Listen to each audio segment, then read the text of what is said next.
Buzelis was just named to the all-rookie second team. Fortunately, not the first team. We're going to talk about it all and more right after this. You are now tuned in to Chicago Bulls Central, hosted by Haize, your number one spot for all things Chicago Bulls.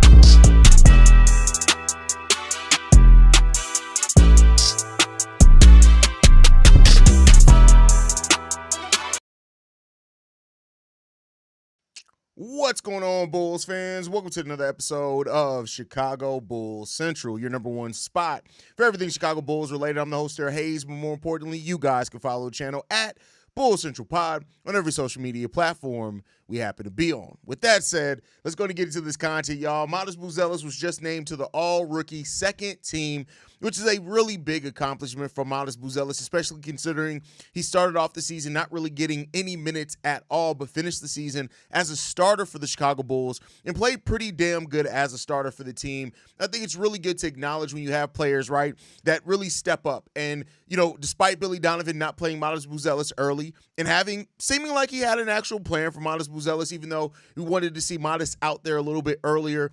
But once Modest was ready, that a combination of also, of course, P. Will being disappointing yet again for a season, it all kind of culminated in Buzelis just really playing and getting the opportunity, stepping in, making the most opportunity, and really showing himself and how he could play without really getting a ton of shots called for him, right? Like, so for so long, it was been made and talked about the sense that, like, with Patrick Williams, that he didn't get plays called for him and things like that. Buzelis stepped in and basically got 10 shots per game, the same as P. Will got, and it got 13 points, 4.5 rebounds, 1 block, 1.9 assists, almost a steal per game as well, 1.5 turnovers per game. But that's what Modest did as a starter. He started 31 games for the Chicago Bulls last season, and it was really good to see that. You look at pre-All-Star break versus post-All-Star break for Modest. He played 53 games pre-All-Star break. He played a total of an average of 14.8 minutes per game. He shot 44% from the field, 36% from three, with 6.4 points per game and 2.8 rebounds. After the All-Star break, those minutes almost doubled, up to 27 minutes per game, 46% shooting from the field, the same 36% shooting from three, but 4.8 rebounds, 1.9 assists, 1.1 blocks, 13 points. Modest, in every step of the way, really was the best story, one of the best stories about the Chicago Bulls this past season. He finishes with 97 total points as far as in the votes when it came down to it. He had 15 total first-place votes in that and 67 total second chance points there. That puts him in the second all-star team, second all-rookie team. He was behind Khalil Ware, who had 138 total points. He was the highest voted player on the all-rookie second team, but he rounds out Modest, Khalil Ware, Yves Messi, Donovan Clingan, and Bub Carrington as the 5 players on the all-rookie second team. They joined from the all-rookie first team: Stephen Castle, Zachary Richichet, Jalen Wells, Zach Edey, and Alex Sarr, rounding out that top 5 in all-rookie voting. So, you know, despite the doubt around the rookie class, the questions around the depth in that rookie class, they really started coming around towards the end of that season as a whole. And Buzelis was one of the better players when it came down to that as well.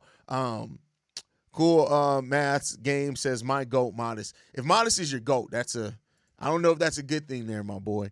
He deserved first team if he got consistent playing time from the – oh, yeah, if Modest was one of those players that was getting minutes from the start of the season. But, I mean, you could say the same thing about Khalil Ware.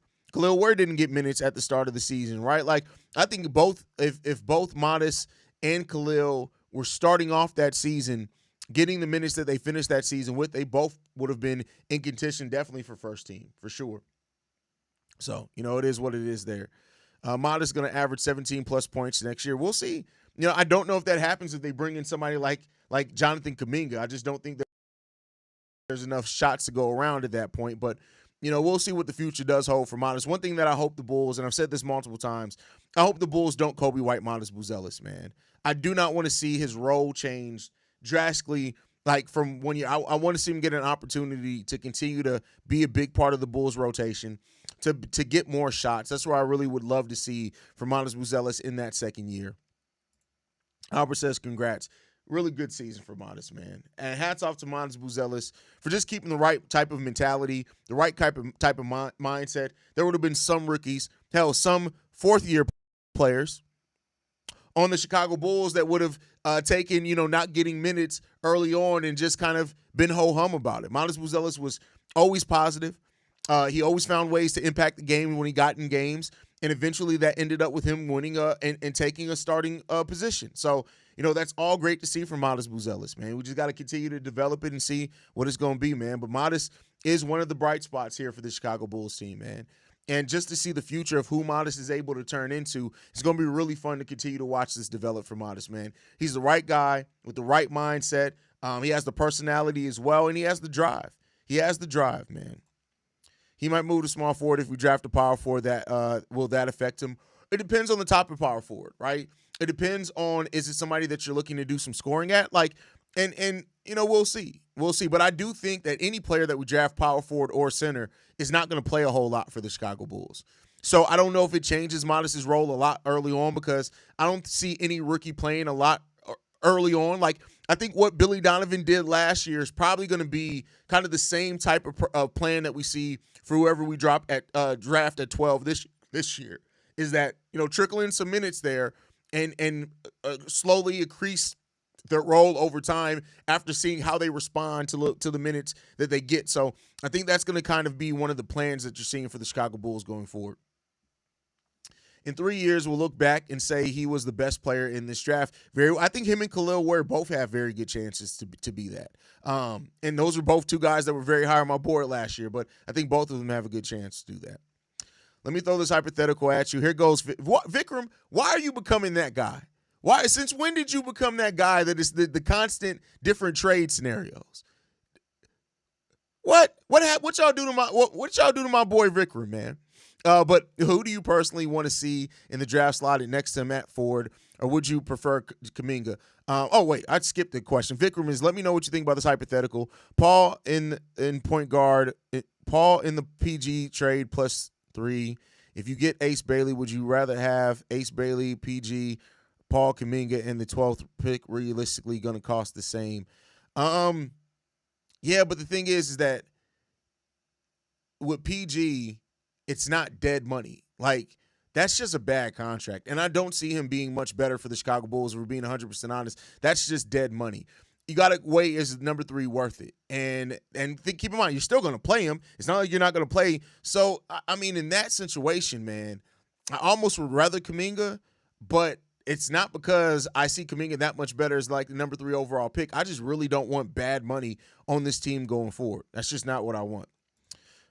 Would you personally want to see the draft slotted next to him as Ford, or would you prefer Kuminga? I'd rather see a big. I'd rather see Thomas Sorber and let him play center. That's what I'd rather see. I mean, I think Modest fits at small forward pretty well. He did used to be a guard. Yeah, but that's different. That was early on. That's like freaking Zach LaVine used to be a point guard. Do you want to see Zach LaVine be a point guard in the NBA? Did you want to see him be a point guard for this team with how bad his decision-making was? Did you want to see that?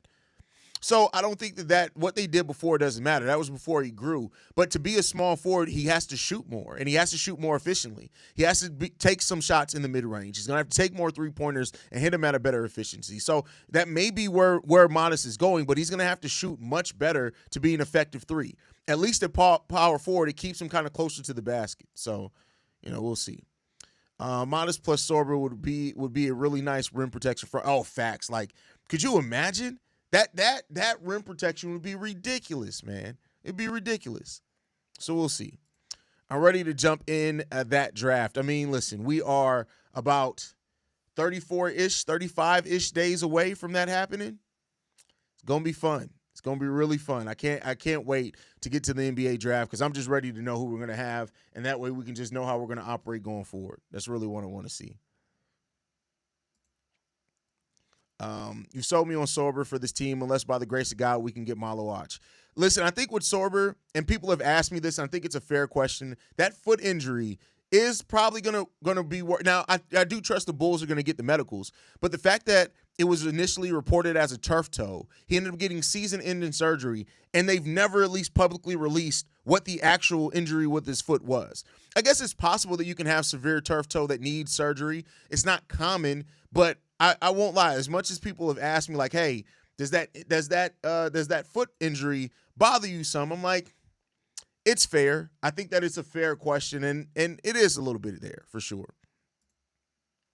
Johnny Broome would be a great pickup with the second round if he falls that far. I actually talked about him on yesterday's daily episode, which means that was 4 episodes ago. That's crazy that I drop episodes every day, but somehow between yesterday's daily and this episode, there have been 4 other episodes. So there you go on that one. Do with that what you will. Do with that what you will.